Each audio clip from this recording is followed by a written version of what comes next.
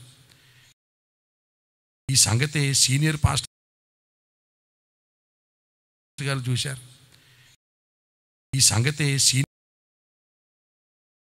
గారు చూశారు. ఈ సంగతి సీనియర్ పాస్టర్ గారు చూశారు. ఈ సంగతి సీనియర్ పాస్టర్ గారు చూశారు. ఈ సంగతి సీనియర్ పాస్టర్ గారు చూశారు. ఈ సంగతి సీనియర్ పాస్టర్ గారు చూశారు. ఈ సంగతి సీనియర్ పాస్టర్ గారు చూశారు. ఈ సంగతి సీనియర్ పాస్టర్ గారు చూశారు. ఈ సంగతి సీనియర్ పాస్టర్ గారు చూశారు. ఈ సంగతి సీనియర్ పాస్టర్ గారు చూశారు. ఈ సంగతి సీనియర్ అంగీకరించకపోతే, దీపముండగా ఇల్లు చక్కబెట్టుకోకపోతే, ప్రాణముండగా ప్రభువుని ఎరగకపోతే మేము చాలా నష్టపోతాం నాయన. ఆత్మనిచ్చే నరకంలోకి వెళ్ళిపోతుంది. అక్కడ అగ్ని ఆరదు, పురుగు చావదని మాతో మాట్లాడావయ్య. అందుకే ప్రభువా, అయ్యా నువ్వు మాట్లాడుతుండగా నేను తెలుసుకుంటున్నావు అయ్యా. ఇందాకే చెప్పావు, బాల్య దినములు యందే సృష్టికర్తను. భక్తుడు అన్నాడు, బాల్యము నుండి నా ఆశ్రయము నీవే. తల్లిదండ్రులు కూడా ఎవరైనా ఉంటే వారు కూడా ప్రార్థన చేయండి. యేసయ్యా నాతో కూడా ఈరోజు మాట్లాడావు. పిల్లల పట్ల ఒక బాధ్యత కలిగి నేను ఉండాలి. వారి కోసం నేను ప్రార్థన చేయాలి. ఉపదేశ క్రమములో వారిని పెంచాలి. మాదిరికరమైన జీవితం జీవించాలి. ఆత్మ సంబంధమైన ఆస్తిని వారికి నేను సమకూర్చాలి. క్రమశిక్షణలో పెంచాలి. నీ యందు భయభక్తులు కలిగేటట్లుగా నా పిల్లల్ని నేను చూడాలయ్యా. చెయ్యమ్మా, చెయ్యి తల్లి. వాక్యాన్ని వారికి నేను నేర్పించాలయ్యా. ఎందుకంటే మ్రొక్కయ్య వంగనిది ప్రాణి. ఈరోజు పిల్లల కోసం ఎంతోమంది తల్లిదండ్రులు 12, 13, 14 వయసులోనే సిగరెట్లు కాలుస్తున్నారు. అనేకమైన అలవాట్లకు లోనే అయిపోయారు. పాన్పరాకులు తింటున్నారు. ఆడపిల్లలు కూడా మాట వింటలేదు. ఆడపిల్లలు కూడా పార్కులు, స్టేడియాలు ఎమ్మట్లు తిరుగుతున్నారు. భయంకరమైన రీతిలో తల్లిదండ్రుల మాట ఈ రోజున వింటలేదండి. అందుకే చిన్నప్పుడే బాల్యంలోనే పిల్లల్ని దైవికంగా పెంచాలి. డిఎల్ మూడి యొక్క భక్తుడి యొక్క తల్లి మందిరానికి వెళ్ళనదే ఊరుకునేది కాదు. ఎంత పనున్నా, ఎంత అలసిపోయినా మందిరానికి వెళ్ళాల్సిందే. నువ్వు మందిరంలో కూర్చోవలసిందే. నీ పిల్లలు ఒక డిఎల్ మూడిలాగా నా దేవుడు చేయలేడా? ఖచ్చితంగా నా దేవుడు చేయగలడు. నీ పిల్లలు కూడా క్రమం తప్పకుండా సండే స్కూల్కైనా లేకపోతే మందిరానికైనా ఖచ్చితంగా నీ పిల్లలు పంపించాలి. చిన్నపిల్లల్ని సండే స్కూల్కి క్రమం తప్పకుండా పంపించాలి. ఆదివారం రాగానే మందిరానికి గుర్తు చేయాలి వాళ్ళకి. అరే వెళ్ళండి రా మందిరానికి, బాబు రెడీ అవ్వు, అమ్మ రెడీ అవ్వు అని పిల్లల్ని తీసుకొని రావాలి. దగ్గరుండి తీసుకొని రావాలి. దగ్గరుండి వారిని పంపించాలి. తల్లిదండ్రుల బాధ్యత, క్రీస్తులో పెంచవలసిన బాధ్యత అది. దేవుడు ఎన్నో మారులు మాట్లాడుతున్నాడు. ఇవన్నీ చేయకుండా రేపు పిల్లల కొరకు మనం ఏడిస్తే, పిల్లల కొరకు దుఃఖపడితే ఏం ప్రయోజనం అమ్మా? రేపు పిల్లలు దారి తప్పితే వారి గురించి నువ్వు ఏడిస్తే ఏం ప్రయోజనం? ముందే నువ్వు ఎలాంటి బాధ్యత కలిగి ఉన్నావో దేవుడు నీతో మాట్లాడుతున్నాడు. అయ్యా నా పిల్లల విషయంలో నేను ఎలా ఉండాలో నాతో మాట్లాడేవయ్యా. ప్రసంగి గ్రంథములు ఎన్ని దినములు ఉన్నాయో ఆ దినములు మాతో మాట్లాడేవయ్యా. కానీ ఏ దినాల్లోనైనా మమ్మల్ని విడువని దేవుడవు. ఆపద్ దినాలైనా, కష్ట దినాలైనా, శ్రమ దినాలైనా, నాయన చీకటి దినాలైనా మమ్మల్ని విడిచిపెట్టలేదయ్యా. మా చెయ్య విడనాడలేదు ప్రభువా. మా పట్ల ఎంత కృప చూపించావయ్యా. నీ ప్రేమకు, నీ కృపకు మేమేమిచ్చి రుణమో తీర్చలేమయ్యా. వాక్యం ద్వారాగా నాతో మాట్లాడేవయ్యా అన్నవారందరూ చేతులు ఎత్తండి. వాక్యం ద్వారాగా నాతో నేను లోబడతాను నీ వాక్యానికి. ఇంకెంతోమంది రాలేకపోయారు, కొంతమంది చాలా వరకు వచ్చారు ప్రభువా. ఒకవేళ ఇంకా నామకార్థమైన జీవితం, ఆచార సాంప్రదాయాలుంటే దయతో వారిని క్షమించు నాయన. ఏ దేవుడు అనబడిన వాడు కానీ, మహాత్ముడు అనబడిన వారు కానీ, మహిమలు ఉన్నాయనబడిన కానీ, మానవులు కానీ ఎవరూ చేయనటువంటి అద్భుతాలు చేసిన వాడై ఉండాలి. దేవునికి స్తోత్రం కలుగునగా. ద్వితీయోపదేశకాండము 4వ అధ్యాయం 32వ వచనం చదువుతున్న చిత్తగించండి. దేవుడు భూమి మీద నరుని సృజించిన దినము మొదలుకొని నీకంటే ముందుగా నుండి మునుపటి దినములలో ఆకాశం యొక్క ఈ దిక్కు నుండి ఆకాశం యొక్క ఆ దిక్కు వరకు ఇట్టి గొప్ప కార్యము జరిగేనా, దీని వంటి వార్త వినబడిన అన్ని అడుగుము. నీవు దేవుని స్వరము అగ్ని మధ్య నుండి మాట్లాడు విన్నట్లు మరి ఏ జనమైన విని బ్రతికేనా? మీ దేవుడైన యెహోవా ఐగుప్తులో మీ కన్నులు ఎదురు చేసిన వాటి నుండి చొప్పున ఏ దేవుడైనను శోధనలతోనూ సూచక్రియలతోనూ మహత్కార్యములతోనూ యుద్ధముతోనూ బాహుబలముతోనూ చాచిన చేతితోనూ మహాభయంకర కార్యములతోనూ ఎవడైనను వచ్చి ఒక జనములోని తన కొరకు ఒక జనమును తీసుకుని యత్నము చేసినా, అయితే యెహోవాయే దేవుడనియు ఆయన తప్ప మరి ఎవడను లేడనియు నీవు తెలుసుకున్నట్లు అది నీకు చూపబడెను. స్తోత్రం చెప్పాలి గట్టిగా, గట్టిగా చెప్పండి, గట్టిగా హల్లెలూయా. ఇంకా గట్టి గంభీరంగా. బడ్డీ కొట్టి లేకుండా 40 సంవత్సరాలు 20 లక్షల మంది ప్రజలని నాకులాగా పెంచులోండి ఎవడ రమ్మని అన్నాడు. దేవునికి స్తోత్రం కలుగునే. చిన్నప్పుడు వేసుకున్న చెప్పులు అరగలేదు కాదు, పెరుగుతున్నాయి. చిన్నప్పుడు వేసుకున్న బట్టలు పెరుగుతున్నాయి. దేవునికి స్తోత్రం కలుగునగాక. అదే తాయెత్తు మహిమ అనుకుంటున్నావా? ఇది యేసయ్య మహిమ. దేవునికి స్తోత్రం కలుగునగా. ఆకాశం యొక్క ఈ దిక్కు నుండి ఆకాశం యొక్క ఆ దిక్కు వరకు, భూమి మీద నరుడు పుట్టిన దినం మొదలుకు నేటి వరకు నీలాగా దేవుని స్వరం విన్నవాడు కానీ, నీలాగా అరణ్యములో పోషింపబడ్డవాడు కానీ ఎవడన్నా ఉంటే నన్ను చూపించమన్నాడు. దేవునికి స్తోత్రం కలుగునగా. హల్లెలూయా చెప్పండి గట్టిగా, హల్లెలూయా, హల్లెలూయా. అలాగున్న 40 సంవత్సరాలను ఇశ్రాయేలును పోషించాడు. బాషాను రాజును ఓదును హతమార్చాడు, సీహోను రాజును హతమార్చాడు. 40 సంవత్సరాలు అరణ్యంలో పోషించాడు. నడికట్టు నడుమున కట్టు పక్క అంటిపెట్టుకున్నట్లుగా నేను నిన్ను పట్టుకుని నడిపించా అన్నాడు. దేవునికి స్తోత్రం కలుగు. ఏమి దేవుడు అంటే అదండి దేవుడు అంటే. దేవునికి స్తోత్రం కలుగు. అలాగున గుర్తుపట్టాలి, అది దేవుడు అంటే తప్ప. యేసుకు సాక్షులు ఎవరు తెలుసా? ఇశ్రాయేలీలు. దేవునికి స్తోత్రం. దేవుడు అన్న వాళ్ళకి ఇంకోటి చెప్పండి వినండి. దేవుడు అంటే ప్రపంచమంతా కూడా సాక్షులు ఉండాలి. దేవునికి స్తోత్రం చెప్పండి. ఇంత గొప్ప సాక్షి సమూహము మేఘము వలె ఆవరించింది. యేసు ప్రభులో దేవుని బిడ్డలారా, యూదులకి స్థానం ఉంది, అన్యజనులకు స్థానం ఉంది, నపుంసకులకు స్థానం ఉంది, సర్వజనులకు స్థానం ఉంది. దేవునికి స్తోత్రం కలుగునగా. షండు నేను ఎండిన చెట్టును అనుకొనవద్దు. నేను నియమించిన విశ్రాంతి దినాలు నువ్వు పాటించినట్లయితే, నా ఆజ్ఞలు గాయకున్నట్లయితే, నా ప్రాకారంలో ఒక భాగము కుమారుడు కుమార్తె అనిపించుకున్న కంటే శ్రేష్టమైన పేరు. దేవునికి స్తోత్రం కలుగు. God did not exclude anybody. Praise the Lord. It is all inclusive. Praise the Lord. అందుకని జీకే చెస్టర్టన్ సిలువ గురించి రాస్తూ అంటాడు, cross is the symbol that connects all the people from all the corners, up down east west and all sorts. పైకి కిందకి ఈ పక్కి ఆ పక్క కవర్ చేసేది మన సింబల్. మిగిలినోని గుండ్రంగా చక్రం అది అక్కడే తిరుగుతుందట. కవరేజ్ తక్కువ. ఏం తక్కువ అండి? బాగా తక్కువ కవరేజ్, వెరీ లిమిటెడ్. ఇది ఆయన యేసుక్రీస్తు అందరికీ ప్రభు. హల్లెలూయా. నేనే దేవుడను, నాకు మీరే సాక్షులు. దేవునికి సాక్షులు యూదులు, జ్యూస్. ఇందాక నేను చెప్పిన దానికి సాక్షులు జంతు ప్రదర్శనశాల. దేవుని బిడ్డలారా, ఇశ్రాయేలు దేశం చరిత్ర చదివితే దేవుడు ఉన్నాడని తెలిసిపోద్ది. హల్లెలూయా.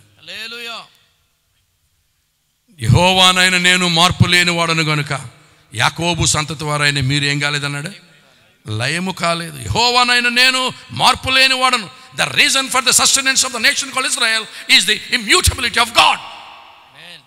Because of the immutability of God, the nation called Israel is still sustaining. Otherwise, it would not have been on the map.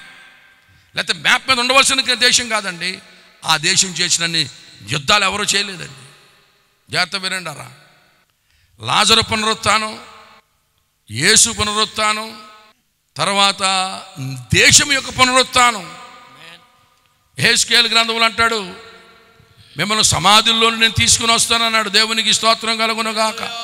యెహెజ్కేలు గ్రంథం 37వ అధ్యాయం 12వ వచనం, ప్రభువు యెహోవా నా ప్రజలారా, మీరున్న సమాధులను నేను తెరచెదను, సమాధుల్లో నుండి మిమ్మను బయటికి రప్పించి ఇశ్రాయేల్ దేశంలోనికి తోడుకొని వచ్చేదను. నా ప్రజలారా, నేను సమాధులను తెరచి సమాధుల్లో నుండి మిమ్మను బయటికి రప్పించగా నేను యెహోవానై ఉన్నానని. దేవునికి స్తోత్రం కలుగునుగాక. 24వ వచనం, నా సేవకుడైన దావీదు వారికి రాజవును, వారందరికీ కాపరి ఒక్కడే ఉండును. నా సేవకుడైన దావీదు ఎల్లకాలము వారికి అధిపతియుండును.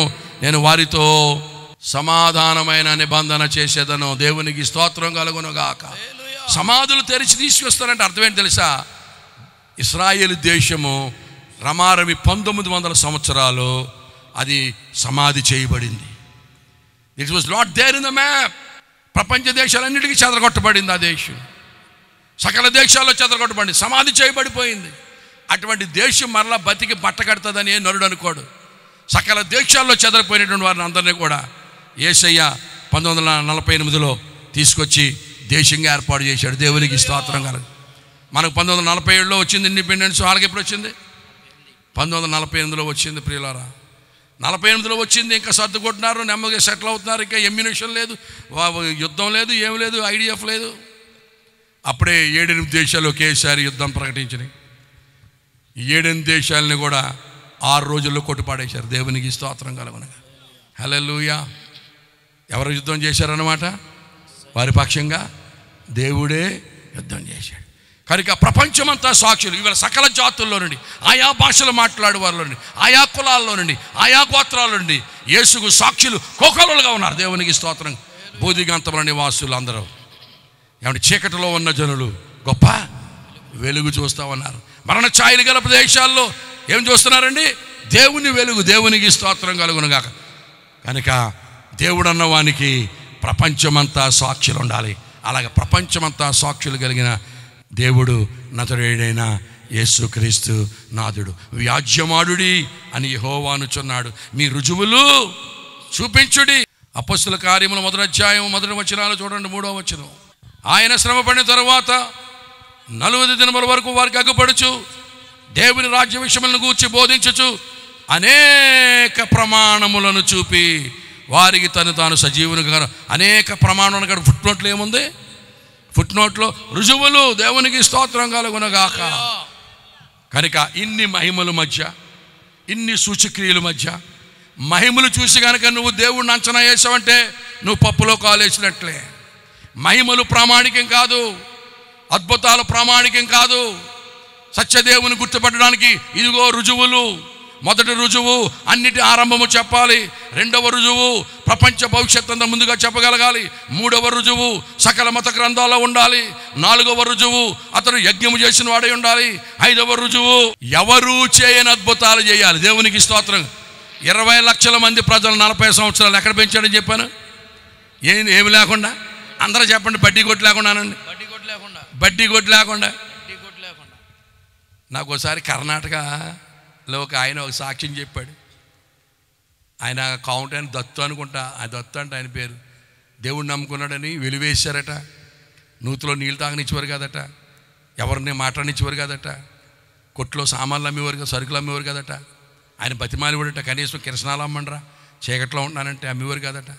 ఈయన ప్రార్థన చేసి ఉండే, ప్రభువా నేను నమ్ముకున్నానని, నన్ను ఎన్ని ఇబ్బందులు పడుతున్నారో చూడండి ఆయన, కనీసం కిరసనాలు అమ్మట్లేదు తండ్రి, నూతిలో నీళ్ళు తాగనివ్వట్లేదు నాయన అని ప్రార్థన చేస్తుంటే తెల్లవారుజామున స్వరం వినబడతాడు. దత్తు నీవు నా సొత్తు అని కూడా దేవుడు.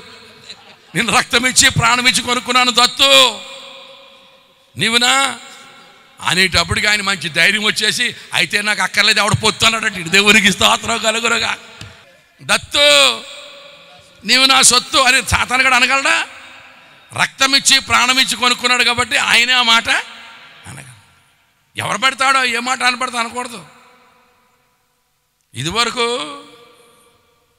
ఆడవాళ్ళని మగవాళ్ళే కొనుక్కునేవారు కట్నం ఇచ్చి, ఓలిచ్చి. అందుకనే ఒలే అనేవారు. ఆయన ఓలిచ్చి కొనుక్కునేవాడు కాబట్టి ఓలే. ఇవాళ కట్నం ఇచ్చి కొనుక్కున్నారు ఒరే అంటున్నారు. వదిలిపోతుంది సంతానం. దత్తు చెప్పండారా. ఎవడండా మాట అనగలడు? యేసుకు తప్ప ఎవరికొందా అధికారం? మనమందరము ఆయన సొత్తు, ఆయన మేపడి గొర్రెలము. దేవునికి స్తోత్రం కలుగునుగా. మన భాగ్యం ఎంత గొప్పదండి ఇశ్రాయేలు. నీ భాగ్యం ఎంత గొప్పది. యెహోవా రక్షించిన నిన్ను పోలినవాడు.